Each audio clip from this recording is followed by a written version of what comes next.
সেনা সমর্থিত 111 সরকারের সময় বিএনপি চেয়ারপারসন বেগম খালেদা জিয়ার বিরুদ্ধে সাক্ষ্য দিতে অস্বীকৃতি জানিয়েছিলেন সাবেক স্বরাষ্ট্র প্রতিমন্ত্রী লুৎফুজ্জামান বাবর। পরিণতিতে একের পর এক মামলার আসামি করা হয় তাকে। তারই একটি 2007 সালের এই অস্ত্র মামলা। বাবরের বাসা থেকে লাইসেন্সবিহীন রিভলভার পাওয়ার অভিযোগ আনা হয় ঢাকার একটি বিশেষ ট্রাইব্যুনালে। দেয়া হয় 17 বছরের কারাদণ্ড।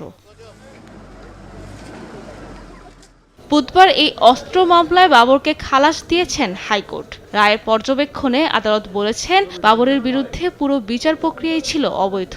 তাকে আটক করা হলো, তারপরে একটি জিডি মোলে আটক করে নিয়ে রিমান্ডে নেওয়া হলো, তখনও পর্যন্ত কোনো মামলাই দায়ের হয় নাই। তিনি বলছেন এটি তখনকার দিনের ইমার্জেন্সি রুলস এবং বাংলাদেশের সংবিধান এবং ব্লাস্ট কেসের আলোকে এটি সম্পূর্ণটাই অবৈধ আটক আদেশ হিসেবে বিবেচিত হবে। এই মামলার মধ্য দিয়ে জনাব লুৎফুজ্জামান বাবরের আর কোনো সাজা বাংলাদেশের কোনো আদালতে থাকলো না। এদিকে সকালে 21শে আগস্ট গ্রেনেড হামলা মামলায় 49 আসামির খালাসের বিরুদ্ধে আপিল করে রাষ্ট্রপক্ষ। তবে আপিলেও তারেক রহমান, বাবর সহ 49 আসামির খালাসের রায় বহাল থাকবে, আশা আইনজীবীর।